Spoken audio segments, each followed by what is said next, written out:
Welcome back to my channel Asimam studies. আমার অসীমাম স্টাডিজের আজকের আলোচনার বিষয় আইএসসি সিলেবাসভুক্ত একাদশ এবং দ্বাদশ শ্রেণীর কবিতা কবি শঙ্খ ঘোষ রচিত বাবরের প্রার্থনা। এই বাবরের প্রার্থনা কবিতার ভিডিও দেওয়া আছে। আজ এসেছি কয়েকটি প্রশ্ন উত্তর নিয়ে। হয়তো প্রশ্ন উত্তরও আগে দেওয়া আছে, তবুও আরও কয়েকটি প্রশ্ন উত্তর নিয়ে এসেছি। যদি তোমাদের কোনো কাজে লাগে বন্ধুদের মাঝে শেয়ার করে দিও এবং একটা লাইক ও সাবস্ক্রাইব করে দিও। দেখো, কয়েকটি প্রশ্ন নিয়ে এসেছি আজ।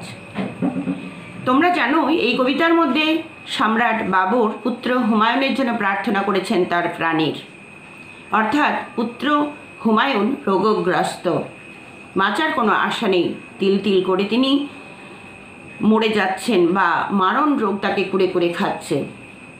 এই কবিতাটির বাবরের প্রার্থনা, অর্থাৎ হুমায়ুনের জন্য পিতা বাবরের প্রার্থনা ঈশ্বরের কাছে বা আল্লাহর কাছে। এই তো জানু পেতে বসেছি, পশ্চিম আজ বসন্তের সন্ধ্যা হাত, ধ্বংস করে দাও আমাকে যদি চাও, আমার সন্ততি স্বপ্নে থাক। জানু অর্থাৎ হাঁটু, হাঁটু পেতে বসেছেন কবি, এবং পশ্চিম দিগন্তে পশ্চিমে আজ বসন্তের শূন্য হাত, শূন্য হাতে কবি নামাজ পড়তে বসেছেন পশ্চিম দিকে মুখ করে। কারণ মুসলমান সমাজ মনে করেন পশ্চিম দিকে যেহেতু তাদের মক্কা, তাই সেখানেই তাদের আল্লাহ থাকেন, ওই পশ্চিম দিকেই আল্লাহ থাকেন, তাই পশ্চিম দিকে মুখ করে তারা নামাজ আদায় করেন। তাই কবি পশ্চিম দিকে মুখ করে ঈশ্বরের কাছে প্রার্থনা করেছেন তার সন্তানের রোগ মুক্তি। কার লেখা কোন কবিতার অন্তর্গত? কবি শঙ্খ ঘোষ রচিত বাবরের প্রার্থনা নামক কবিতার অন্তর্গত। জানুবেতে কে কি করছে? জানুবেতে সম্রাট বাবর পুত্র হুমায়ুনের জন্য ঈশ্বরের কাছে বা আল্লাহর কাছে আরোগ্য প্রার্থনা করছেন, যাতে পুত্র হুমায়ুন সুস্থ হয়ে ওঠেন এবং সাধারণ জীবনযাপন করতে পারেন। জানুবেতে কেন বসেছেন? ঈশ্বরের কাছে প্রত্যেকেরই মাথা নত করতে হয়, কারণ উগ্র উদ্ধত ভাবে কিন্তু ঈশ্বরের কাছে প্রার্থনা করা যায় না। তাই জানু অর্থাৎ হাঁটু পেতে বাবর বসেছেন পুত্র হুমায়ুনের জীবন প্রার্থনার জন্য বা জীবন ভিক্ষা করেছেন হুমায়ুনের। কারণ পুত্র হুমায়ুন রোগগ্রস্ত, এই রোগ থেকে মুক্তির জন্য হুমায়ুন পশ্চিম দিগন্তে মুখ করে নামাজ আদায় করছেন এবং প্রার্থনা করছেন তার সন্তানের রোগ মুক্তি, অর্থাৎ এই সন্তান যেন সুস্থ হয়ে ওঠে। এবং তিনি এটাও বলতে চেয়েছেন যে আমাকে তুমি ধ্বংস করে দাও, অর্থাৎ আমাকে নিয়ে নাও, এবং আমার সন্ততি অর্থাৎ সন্তান সন্ততি মানে আমার প্রিয় প্রাণের চেয়েও প্রিয় সন্তান যেন সুখে থাক। এই বলে কবি প্রার্থনা করেছেন আল্লাহর কাছে, ভগবানের কাছে, ঈশ্বরের কাছে। তিনি সম্রাট বাদশাহ হলেও ঈশ্বরের কাছে তিনি সাধারণ মানুষ। আমরা সবাই ঈশ্বরের সন্তান, তাই প্রত্যেকের আদর যত্ন কদর সম্মান সবটাই ঈশ্বরের কাছে একই রকম, কেউ আলাদা নয়। লাইনগুলির তাৎপর্য ব্যাখ্যা করো। প্রত্যেক মানুষের তার প্রিয়জনের জন্য একটা জায়গা থেকেই থাকে। পিতা মাতা কন্যা পুত্র সব যেন আমরা এক সূত্রে বাঁধা। তাই সম্রাট বাবর পুত্র হুমায়ুন যেহেতু রোগগ্রস্ত, তাই পুত্র হুমায়ুনের জীবন প্রার্থনা করছেন ঈশ্বরের কাছে, আল্লাহর কাছে, ভগবানের কাছে। তার রোগমুক্তি চান এই সম্রাট বাবর, কারণ হুমায়ুন রোগগ্রস্ত, তার শরীরে এমন জীবাণু বাসা বেঁধেছে যে তাকে কুড়ে কুড়ে খাচ্ছে, সেই মারণ রোগ। কিছুতেই তার উন্নতি হচ্ছে না। তার এত টাকা পয়সা থাকা সত্ত্বেও কিন্তু পুত্রকে সারিয়ে তুলতে পারছেন না সম্রাট বাবর। তাই তিনি আল্লাহর কাছে জানু পেতে সন্তানের জন্য প্রাণ ভিক্ষা করছেন, যে তাকে তিনি অসুস্থ করে দিয়ে বা তার প্রাণের বিনিময়ে তার সন্তানকে যেন ফিরিয়ে দেন এবং সুস্থ স্বাভাবিক করে দেন। কারণ তার এত অর্থ সম্পত্তি থাকা সত্ত্বেও তিনি সন্তানকে সুস্থ করে তুলতে পারছেন না। তাই আল্লাহর কাছে তিনি জানু পেতে পশ্চিম দিগন্তে মুখ করে নামাজ আদায় করার সময় ঈশ্বরের কাছে প্রার্থনা করছেন। আর একটি প্রশ্ন দেখো, আমারই হাতে এত দিয়েছ সম্ভার, জীর্ণ করে ওকে কোথায় নেবে? ধ্বংস করে দাও আমাকে ঈশ্বর, আমার সন্ততি সুখে থাক।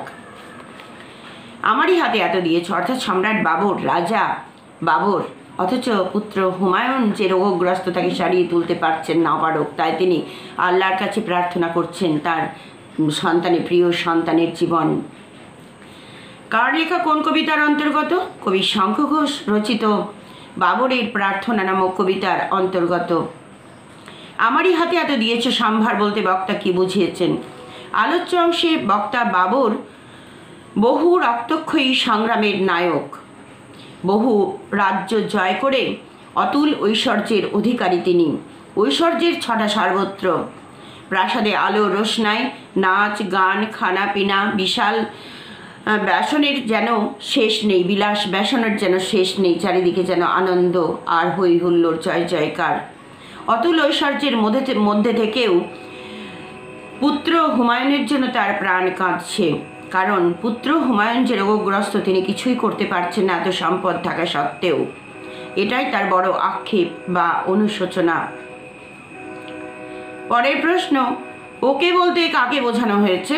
ওকে বলতে বাবরের পুত্র হুমায়ুনকে বোঝানো হয়েছে, কারণ হুমায়ুন রোগগ্রস্ত, হুমায়ুন রোগশয্যায় শায়িত, মারণ রোগ শরীরে বাসা বেঁধেছে, কুড়ে কুড়ে খাচ্ছে, কিন্তু তার অতুল ঐশ্বর্য এবং ধন সম্পদের অধিকারী হয়েও এই বাবর কিন্তু কিছু করতে পারছেন না।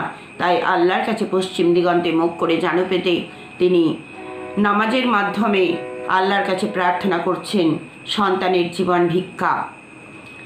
এত ঐশ্বর্যের অধিকারী হয়েও তিনি মুমূর্ষ পুত্রের জন্য কিছুই করতে পারছেন না। আলোচ্য অংশে এক অসহায় পিতার করুণ আরতি প্রকাশিত হয়েছে।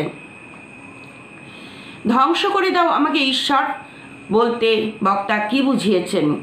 ধ্বংস করে দাও আমাকে ঈশ্বর বলতে সর্বশক্তিমান ঈশ্বরের কাছে তার প্রার্থনা, তার জীবনের বিনিময়ে তার পুত্রের, অসুস্থ পুত্রের জীবন ভিক্ষা চেয়েছেন সম্রাট বাবর। এটাই আমাদের কাছে প্রতিভাত হয়ে উঠেছে, অর্থাৎ এটাই ফুটিয়ে তুলেছেন তিনি তার কথার মাধ্যমে, যেন তার রোগগ্রস্ত সন্তান যেন আরোগ্য লাভ করে, পিতা হয়ে নিজের চরম পরিণতির বিনিময়ে পুত্রের জীবন স্বপ্নে ভরে উঠুক, এটাই প্রার্থনা বাবরের।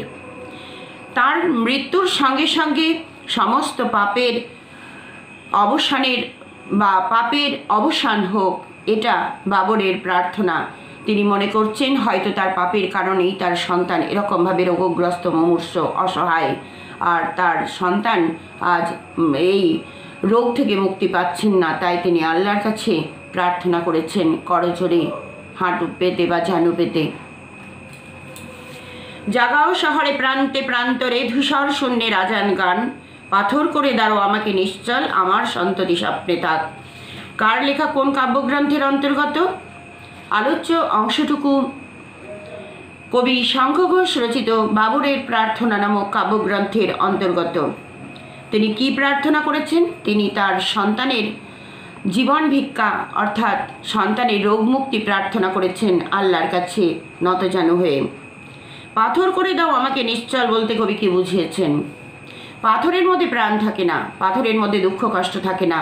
কবি বলেছেন আমাকে পাথর করে দাও, আমি আমার জীবন চাই না, তার বিনিময়ে আমার সন্ততি সুখে থাক, অর্থাৎ আমার সন্তানকে তুমি ভালো করে দাও, আমার সন্তান যেন বেঁচে থাকে, আমার সন্তান সুখে থাকে। আমাকে তুমি পাথর করে দাও যেখানে স্নেহ, মায়া, মমতা, ভালোবাসা কিছুই থাকবে না। সুতরাং তার বিনিময়ে সন্তানের প্রাণ ভিক্ষা দাও আমাকে, আমার সন্তান সেরে উঠুক, আমার সন্ততি সুখে থাক, এটাই প্রার্থনা করেছেন কবি। আমার সন্ততি স্বপ্নে থাক বলতে কি বোঝো? আমার সন্ততি, কারণ প্রতিটি পিতামাতার একমাত্র প্রার্থনা আমার সন্তান যেন থাকে দুধে ভাতে। মা বাবার কাছে সন্তান তার প্রাণের চেয়েও প্রিয়।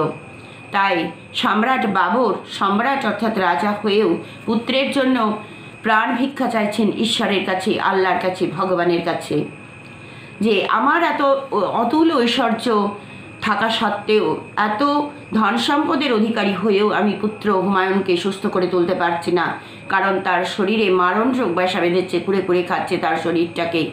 সুতরাং তার প্রাণের বিনিময়ে বা তাকে তার প্রাণ কেড়ে নিয়ে তার সন্তানকে সুখ দান করতে বলেছেন বাবর, এবং তিনি তার প্রাণের বিনিময়ে সন্তানের আরোগ্য